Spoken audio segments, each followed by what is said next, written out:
Hi, everybody. It's me, Carol, from Healthcare Potholes with Christian Faith. I'm going to talk a little bit about having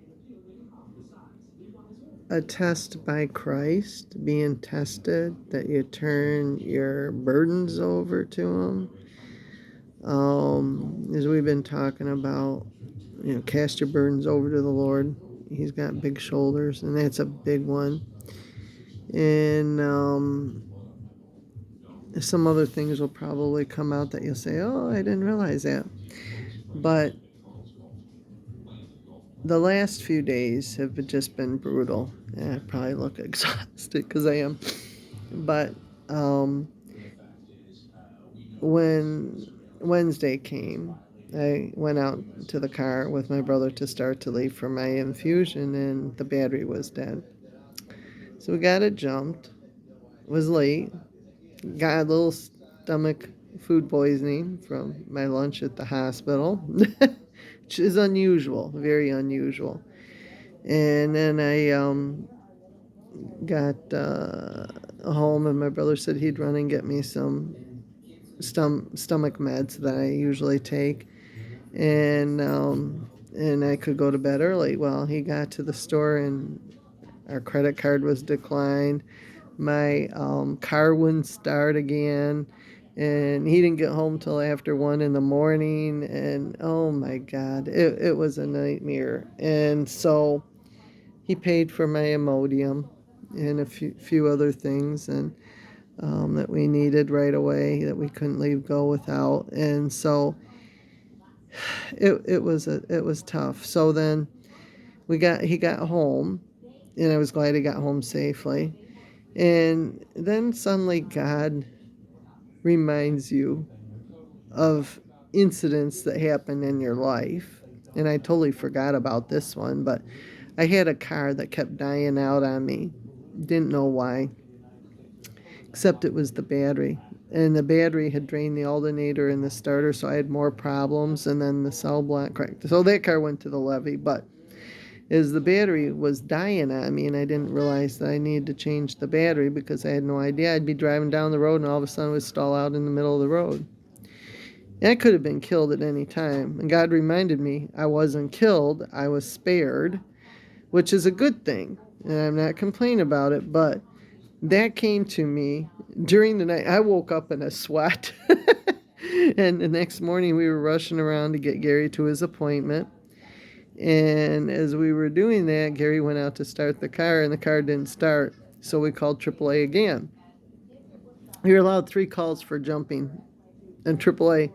And I said to God, I said, I'm at my last one. What am I going to do? I haven't even gotten through the year, and we're already just the first part of February. So, and I have one of these strange cars. Takes after me. It's a Traverse, and the battery is back under the floorboard behind the passenger seat. So it's a little doing and changing a battery. It's not like the old batteries where you could just pop the hood and change it. And jumping it is a little more complicated now. And we didn't know where we were going to put our jumper cables on this car to jump it. Plus, it was in the garage, so that made it even harder. So the guy came out and he said, it's not holding the charge.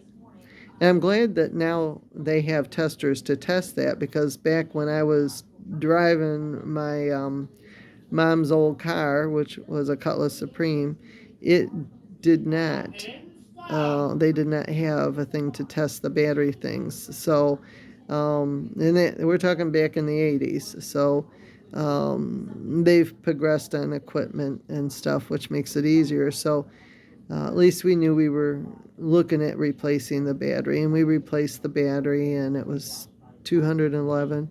So we got it up, we got it running, and I had a little bit on a credit card that we put on that, and it covered it, thank God. And another prayer to God, I'm praising God about things. And so my brother did not get to his appointments. Consequently, he's in a lot of pain, and they offered him to go to ER if he got too bad. So he knows he has that option. And So we have a dog that's being just cantankerous, and I've played with him, I've thrown toy with him, I've had him outside, I've given him fresh water. I don't know what his issues is, but he's got some issues. So anyhow, we were denied the credit card at the grocery store. So and we were only, get this, a day late at the time that they denied the credit card. And so I said, well, that just doesn't make sense. So then today they called looking for double payment. Excuse me? I don't think so. I'm not due to make that payment till the end of the month, and maybe through the God's grace something will open up and I'll find a tree with money on it or something, and I hung up. So I just get a little annoyed that when you're just, and you've called and you've told them that you weren't making the payment, that you would, hopefully get some money in, but you didn't know when that check would come. And it's just, you have the frustrations, like I did. So then this morning we were just to have a meeting at 4 o'clock about our house, and they declined our electric help. I was $25 over the limit because of the cost of living, put me over the limit, and that just kind of upsetting. And then so we can't get any utility help because of me being $25 over the limit. Because of the cost of living that they gave us in January. It wasn't like I was making that all along. Hello? So, and then your insurances take it right away out of your cost of living, so you don't have that income, and yet they're still using that to decline people help. So, I was very frustrated because not only that, our bridge card is going away. The feds aren't loading it. Housing credits are going away, and I'm like trying to apply for housing credit, and it's going to be going away. And we had this appointment with one of the housing people to help us out. Very nice person that called my brother today to move the appointment to Monday. So God was working in mysterious ways because my scanner and printer is down. He went back to use it today and it was offline. So we don't know what's going on. So he's got to work on that to get it up this weekend so we can get stuff over to where it needs to be. And it's just a lot of mayhem. But I called my senators and rep locally, called my senator and rep in Washington, and the girl wasn't too receptive to the one senator that I like to go to, and the other one is sort of retiring, so I don't know if she's not in good health or what the deal is, but I didn't hear back from the representative, so I'm like going, this isn't good. So to make a long story short, very frustrating. So we went to my representative and my senate in here in Michigan over the area that I'm in, and she called me back at 9:15 last night, which was wonderful news. She says, I was shocked when I found out that the bridge card wasn't going to be backed by the feds and that the state was only given $23. I said, well, you realize that that's going to cause a lot of Michiganders to be starving. And with the house credit going away, we're going to have tent communities starting to pop up all over the place. And that's not good. And we need to figure this out. We need to work with the feds to get it going, even though it's, sometimes programs are interlinked together, and these are. And so she said, I want you to call my chief of staff tomorrow and let him know. He's going to be in and out of meetings, so he might not hook up till Monday. Well, we hooked up today, and he's already working on the issue. And he says, I had no idea this was going on. None of us did. So my question now is, why didn't the people that load the bridge card at that office call and talk to the representatives and the senators about what was going on, that they weren't going to get any funding from Washington on this, from Washington, D.C.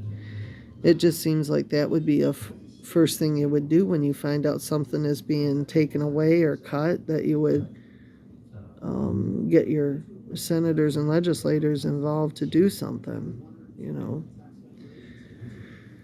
So, anyhow, as I said, God is moving. God is moving.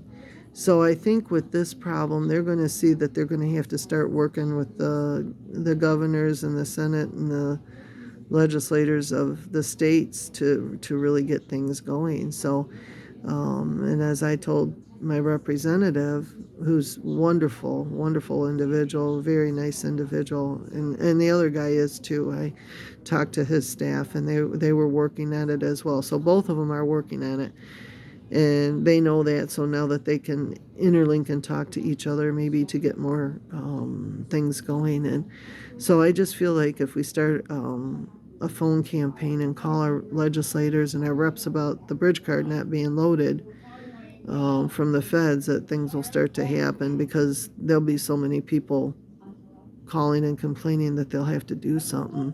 And they might do something in a hurry so we can get our food credits on our cards for the next month. And I just don't want to see Americans starving. I don't know about you, but that's a terrible way to die, and I just don't want to see that. I mean, we're supposed to be, well off, and this isn't, I mean, we need to help our fellow Americans that are struggling. I mean, when you go on disability, it's based on what you've worked. And some people just get a set rate because they haven't worked, because they might have cerebral palsy or different things. And as you get older, you get MS, you get, ALS, you get all these neurological things and strokes and heart attacks. And, I'm looking at all these people that have bridge cards that are going to be starving, and that's not a good thing, and that they can't get their housing credits and all that stuff. It's just really sad. And so I just wanted to say that I'm working behind the scenes. They're going to be calling me tomorrow or Monday and giving me an update, and which I greatly appreciate. And they were shocked. They didn't have a clue that this was going on. So if you hear something that you're just not too certain about, call your reps, call your Senate. She said she's so busy. And I said, no, I just appreciate the call at this time of night, that I can talk to you and let you know that I'm very concerned. And, it takes a person with compassion to be in that job, to really care about people.